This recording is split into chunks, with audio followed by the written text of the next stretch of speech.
Hi everyone. Sorry for the delay, and let's start then. Okay, I am Hiroki Omai. I'm the regional director of Unity Japan, and you might be thinking, he sounds like a business guy. Why is he talking about the asset bundle? My background is a game programmer, and I have been working on in Japanese game industry since 2004. I have taken the role of lead engine developer at From Software and joined Unity since 2011. I love solving hard problems for community, and for the last few years, I felt strongly that we need to solve problems around asset bundles. So I wrote the tool called Asset Bundle Graph Tool, which I will introduce you today. So before diving into tools, let's review what are asset bundles once again. Asset bundles are just a container of objects, like zip files. It contains platform-specific, runtime serialized objects. It can express dependencies between bundles so that you can optimize download and loading. It has compression options. You can use uncompressed, or LZMA, or LZ4. It also have two types. One is called scene bundles, which contains Unity scene, and the other is a loose asset bundle, which contains just assets. There's documentation in Unity, Unity's Learn section called Asset Bundles and Resource Guideline. If you want to use asset bundle, this document is a must-read. So why do you want to use asset bundles?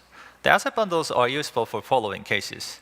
Asset bundles are used when you want to minimize the install app size, initial install app size. You can use it for seamless and incremental content updates. If you want to manage the runtime memory more precisely, this is the tech you use. You can also use asset bundle to deliver different assets based on the device profiles. So let's say if you want to target both low-end mobiles and the high-end mobiles or PC, tablet, Surface at the same time, you can use asset bundles to deliver the optimized content. You can also improve your iteration time to reduce assets that are being built during the building players. Okay, so that sounds like useful. I want to try it. But there have been many problems in asset bundles. So documentation were poor. It was confusing, inconsistent, and scattered. And built-in APIs were too low-level. So it requires developer to write tons of code to utilize bundles in production, especially for hosted content delivery and update. Then some other built-in APIs are too high-level. They didn't give you enough control, building, caching, loading, and there was no good tool to manage these configurations as well. There are more. Loading performance was inconsistent across platforms. Some platforms were much slower, and variant systems were basically useless in real production scenarios. You will need to build up your own thinking to use it effectively.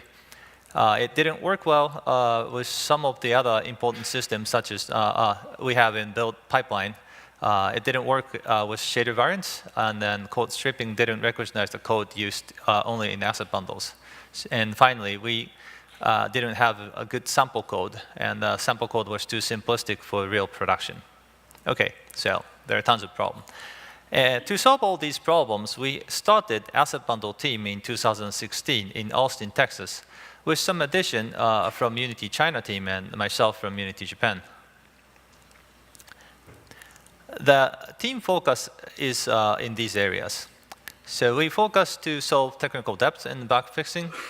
We provide editor toolings, and we overhauled APIs both for building and runtime. We improved the documentation, and finally, release and maintain sample project that is actually useful to refer for real production usage. Here's a quick glance of team activities since 2016. So we have done analysis and discovery of fundamental problems. And we have conducted many customer interviews, how they used asset bundles and how it was useful or not useful, what was the painful areas and need fixing. We have done some important bug fixing. We fixed issues in shader variants and backported to 5.4 and 5.5. We also solved the code stripping issue. So now the build pipeline build player API can refer the asset bundle manifest. Asset bundle manifest is the data structure which contains all the relationship of the assets in asset bundles. So that stripping recognized code only used in asset bundles, they remain unstripped. So it's good now. We have also improved the documentation. And we also worked on building a new build pipeline API.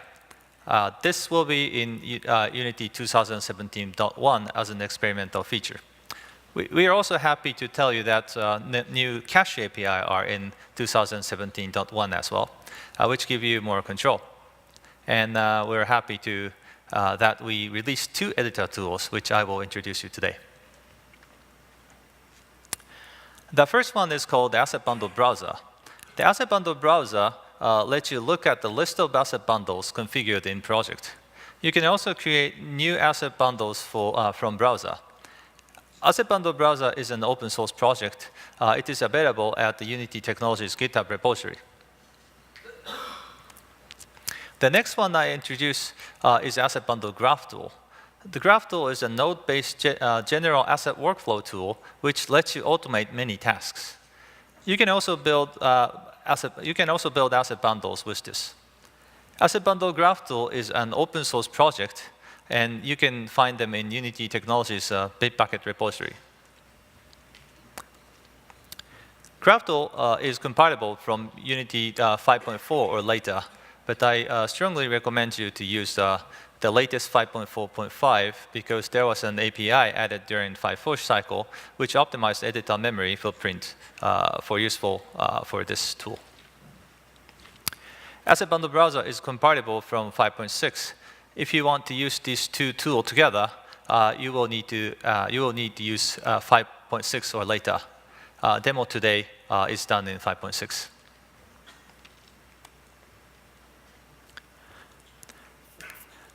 It is always important to know that you're paying and try to solve it when I have an opportunity to talk.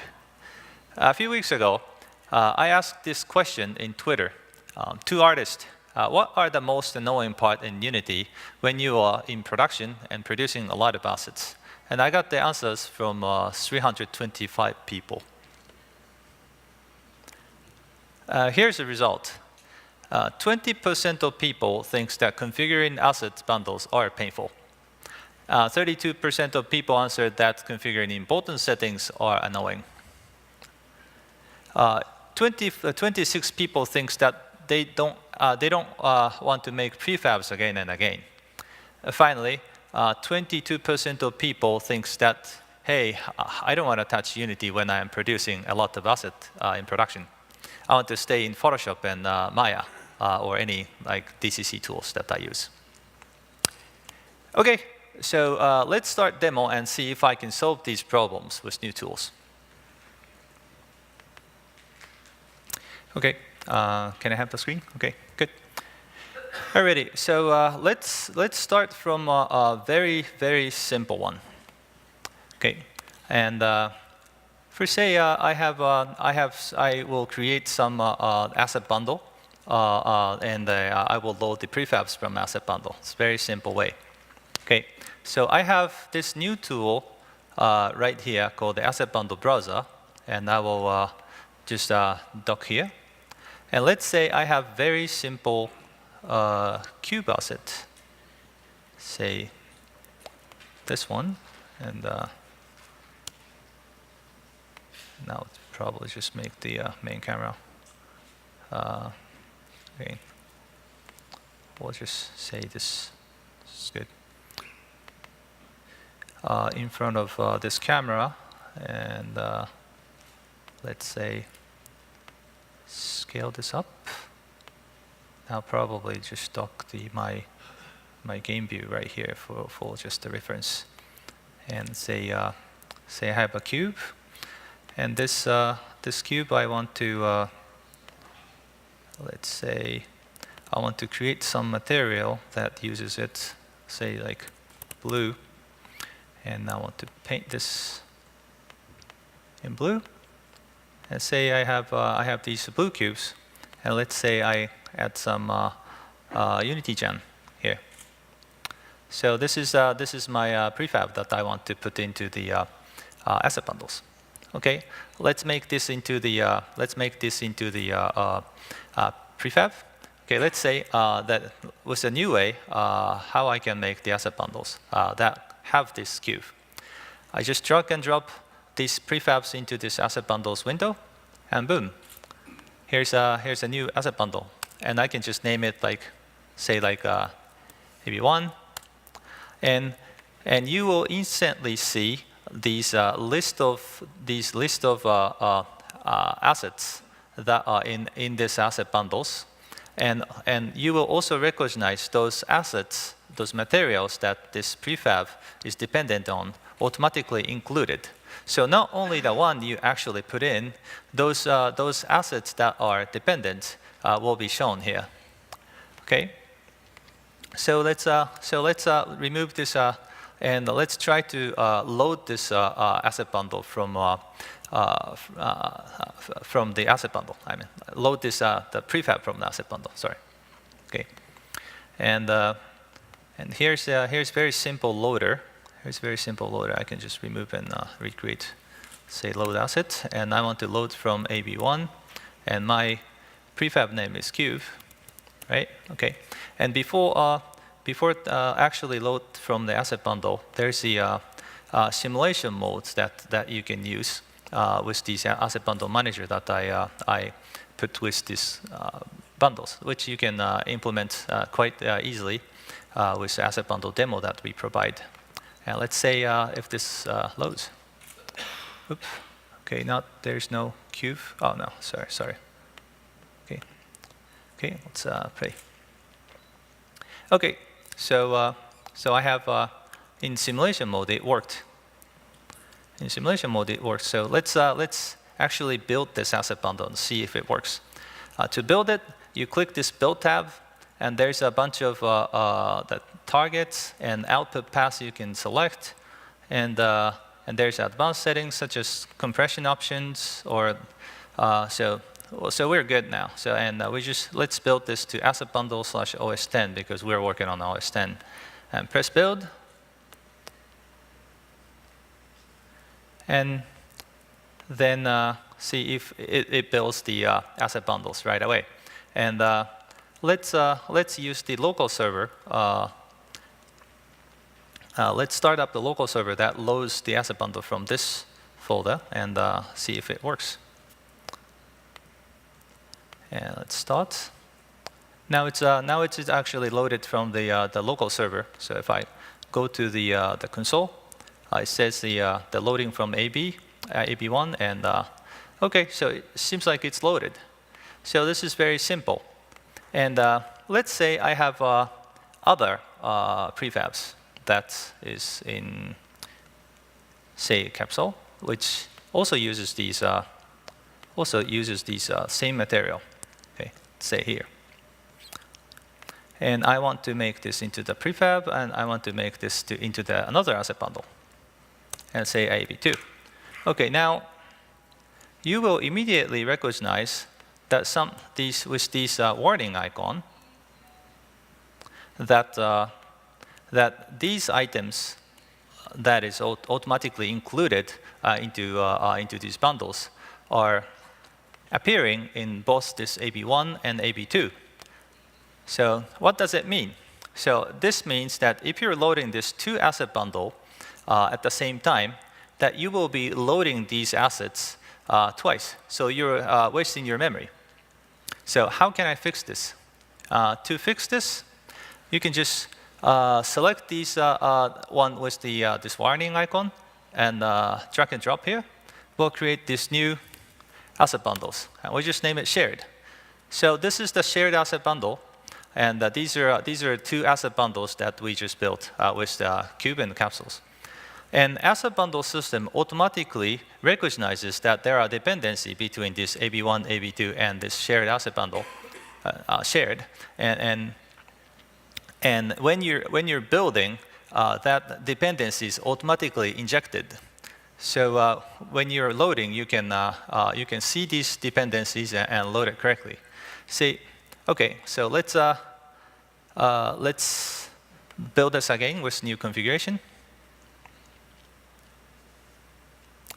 And let's see, browse, and okay, so now we have these AB1, AB2, and these shared asset bundles. Okay, good. Okay, so let's try to load this capsule this time. Say, what was the name of it? In AB2, I want to load capsule, right? Okay, so say AB2 capsule. Capsule. Okay. Let's say, and I just remove this and play. Okay, so the capsule is loaded, and let's look at these console logs. And okay, so now the log says that it tried to load AB2, and it's discovered the dependency, which is shared, and it loaded shared. So these so the asset bundle dependency is described correctly, and you can just do it. Okay, so this is the new asset bundle browser, which you can see these browse these configured asset bundles and find out what assets are in, and you can also see the size of asset bundles, and it will tell you that if there is any duplicates in assets, you can solve it right here. Okay, so this was very simple example. Let's go to the more real-life example-like one.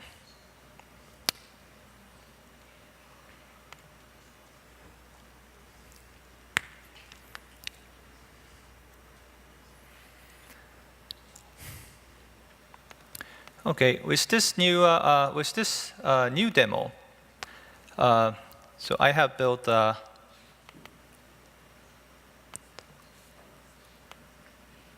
some game that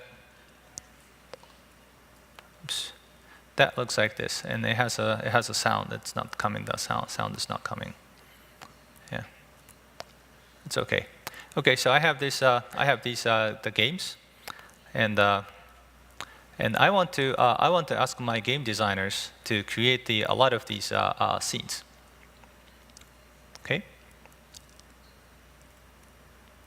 Alrighty. So that's a game. Okay.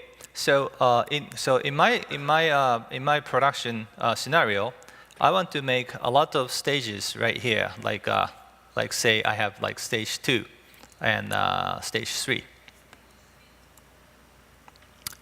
Okay, do I want to open the asset bundle browser and like each time I configure the asset bundles and name it? That sounds like tons of work. Okay, so let's how to simplify this. For this demo, I opened this another tool called the asset bundle graph tool, and since we don't have any graphs yet, let's create one by creating this by pressing this create menu. Okay, and say. Create level bundles, or just name it like that.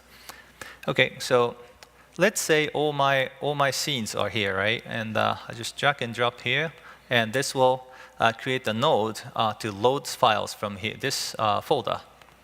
And I create this split by filter node and connect this, and say I have 3 stages.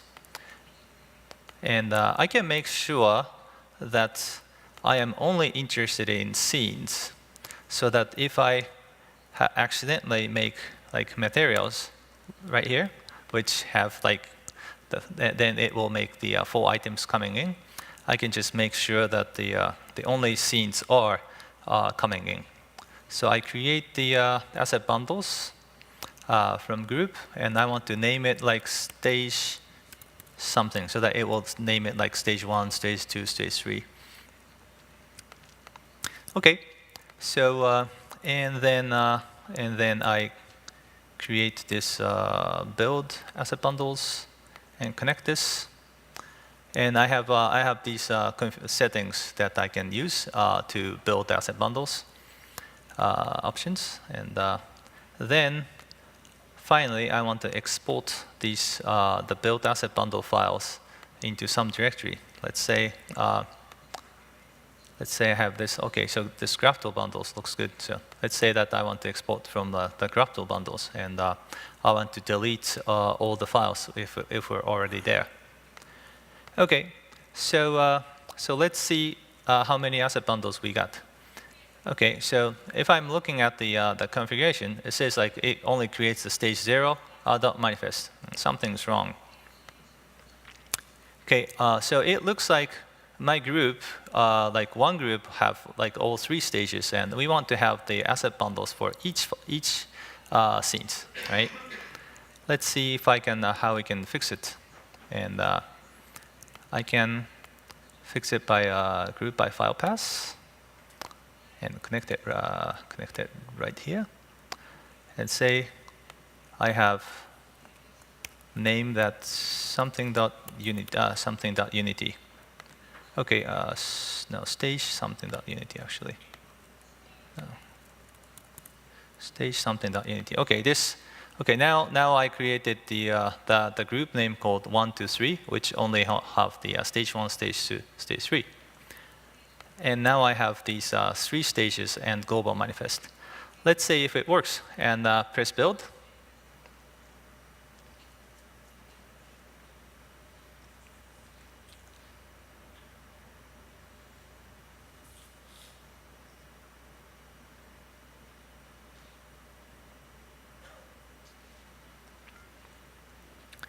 And it's building.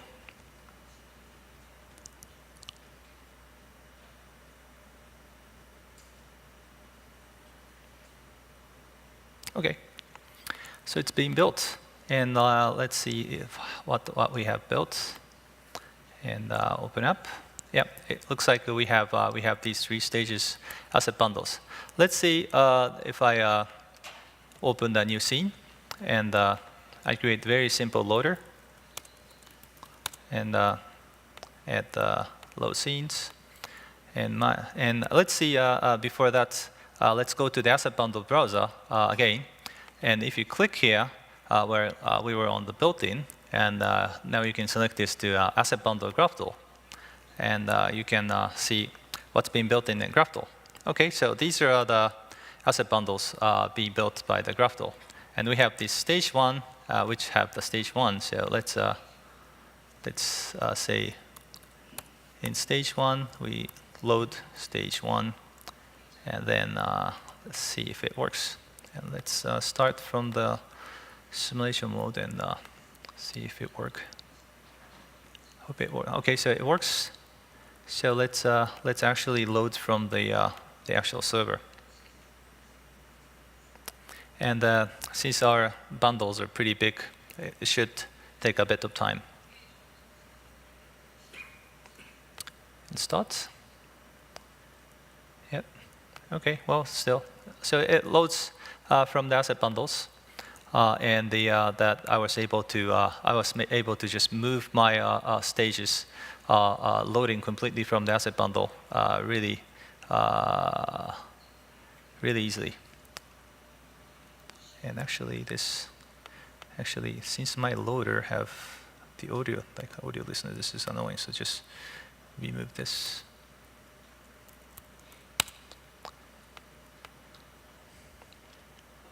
Yep. OK, so when I go look at this, so the asset bundle, so stage is actually loaded from the stage 1. OK, so it's working and it's good, but let's come back to these asset bundles and see. So my asset bundle, stage 1, stage 2, stage 3, these are like 60 megabytes, and I have tons of these file duplicates again. And now I cannot do this to solve the dependencies. How do I solve the dependency?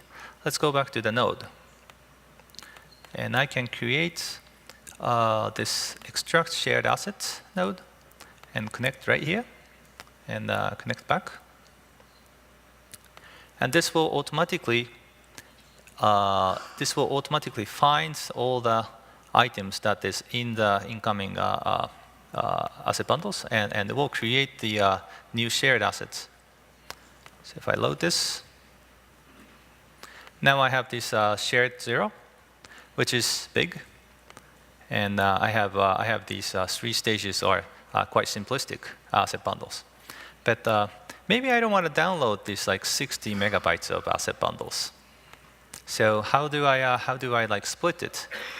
I have option to subgroup this by the size, and I say my asset bundle, I want to make the asset bundle into about like 1 megabyte, if I can.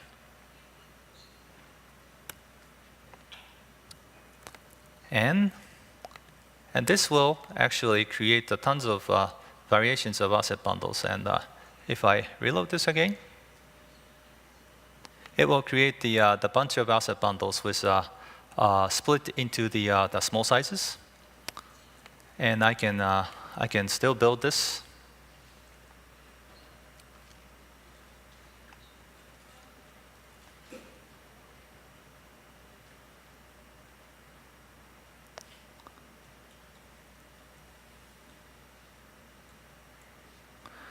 And say Vivio in Finder, and then see my. Okay, so I have tons of those shared asset bundles with smaller objects, and say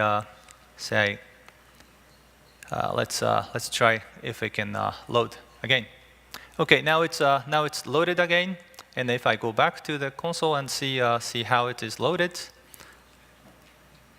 So it finds a lot of dependencies, and it's leading all these small asset bundles, and then finally it starts the scene. Okay, so good. So what's the difference? Why do we want to use these graphs? The good part of this using the graph is that if you have, for say, the stage 4, like I just added this stage 4 right here, and the graph automatically recognizes the 4th stage, and it will just automatically create the asset bundle for stage 4. So you can now tell your game designer, forget about asset bundles, and all you have to remember is that you just keep adding your stage in the rule. You know, we name it like stage 0, stage 1, stage 2, stage 3, to like stage 12, stage 13. Then system just automatically taken care of. Okay, so task 1, you know, we don't have to care about this asset bundle configuration anymore. Okay, let's see if I can solve the other issues. Okay, so a lot of people don't like to do the import setting configuration. So let's see if I can solve this import setting. Okay, and I create this import setting again, and let's say I have tons of sprites that I need to load from this 2D folder.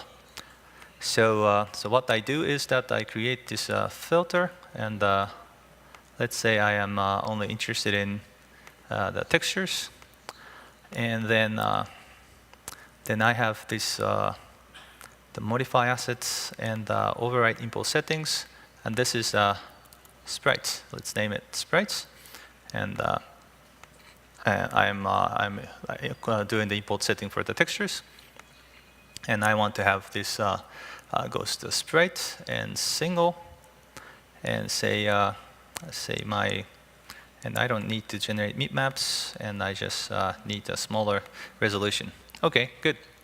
Okay, so what happens? Let's try to put something into these 2D folders. So right here, pictures, and I have.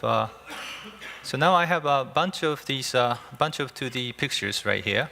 So let's drag and drop these. Let's drag and drop these right here, and the graph recognizes those are there are like 9 items. And let's say if I press build and come back here, and you see these files are automatically configured as in sprite now.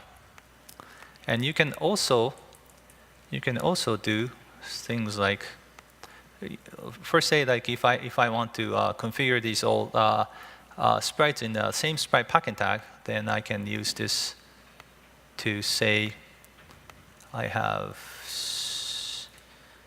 something. I have like 2D something. So okay, now I grouped everything in the folder name so that this is the like everything. All the files are under the walk folder, walk group. Then I can click here to name, say, tag. I want to tag this to the tag walk. Then I tag asterisk will do, and press build. And again, if you come back here, that your packet tag is configured. Okay, so so this is, you got it. So, but do you have to press build like every time? Can I just make this automatic? You can, and there's a button called the user's processor, and if you turn this on, and say, let's say I drag and drop sprite of, say, these UG, and drag this in here. And it is now copied, and all the files are now automatically applied. Configurations is applied, and you're good to go now. So that sprite packet tag is done, and the texture type is changed.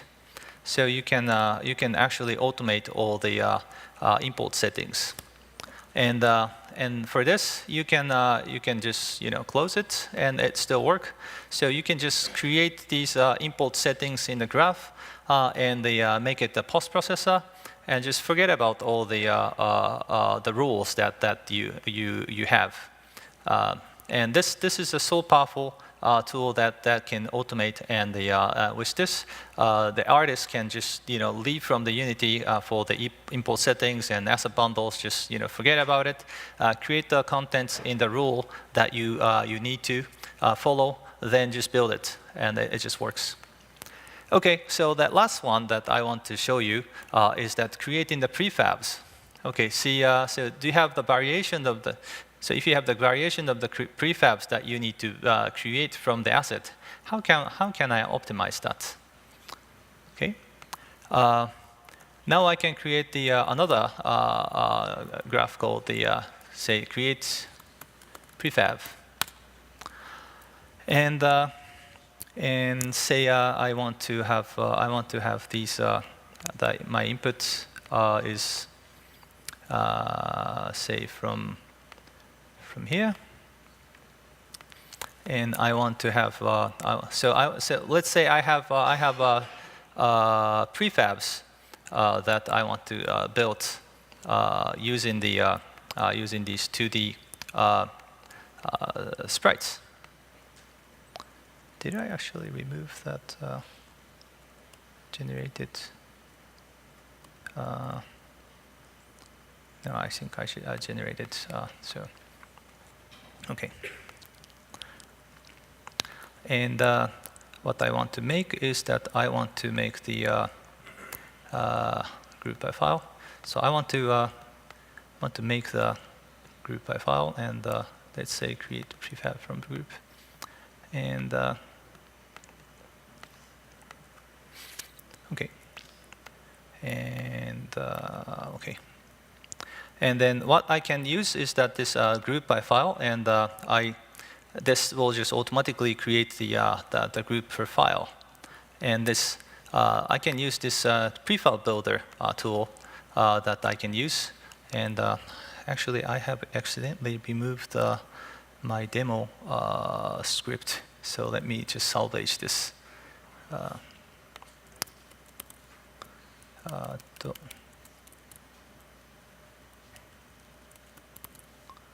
So create from sprite. Now it's CS.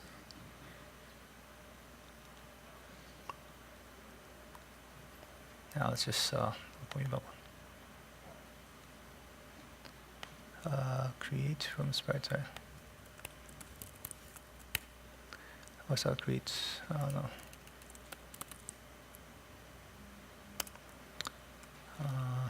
No. Nope. Nope. Okay, then I will probably just write it on the fly. Let's see if it works. Okay, so for the prefab builder, you can create your prefab builder script from here. And let's say, let's name this create prefab from sprites. And open up this script.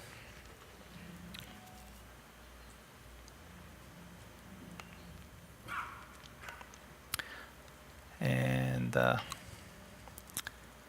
in here, generated. So your prefab builder will look like this, and I can just name it create prefab from sprites. I say okay. And it's very simple script that you can test that with incoming input you can create the prefab. And for creating prefabs, you just create your game object and just return that game object.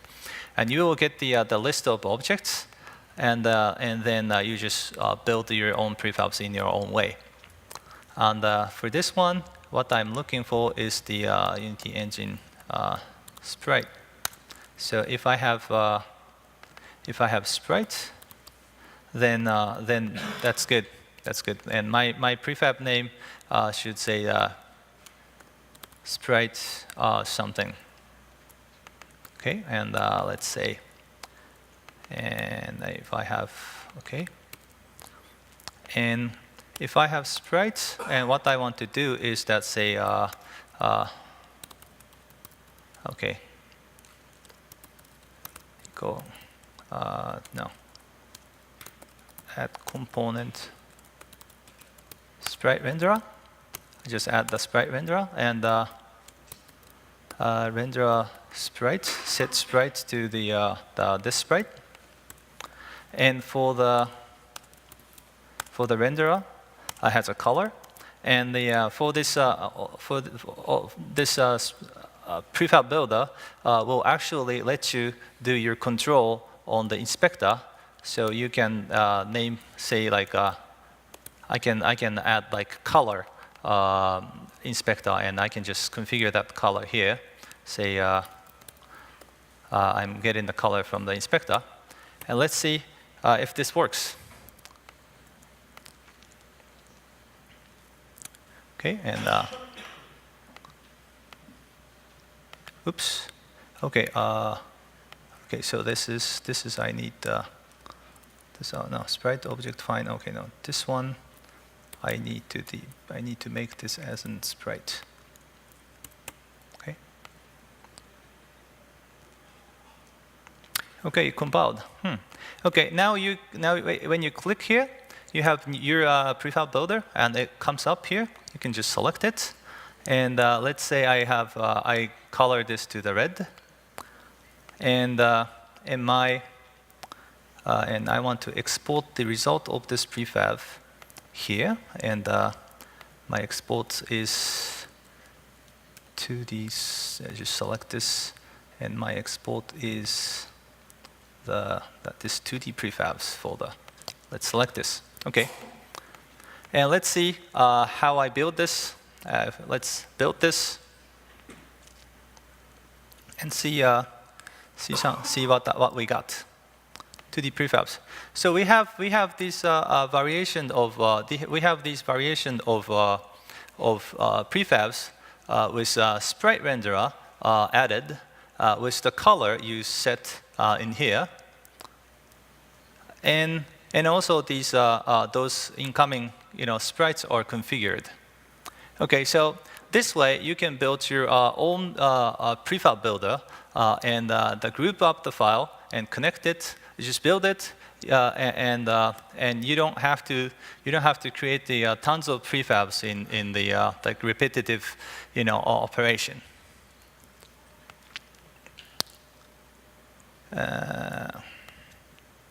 Okay, so let's come back to the slides. Let's come back to the slide. Okay, right here. Okay, so the asset bundle graph tool today that I used have the browser integration.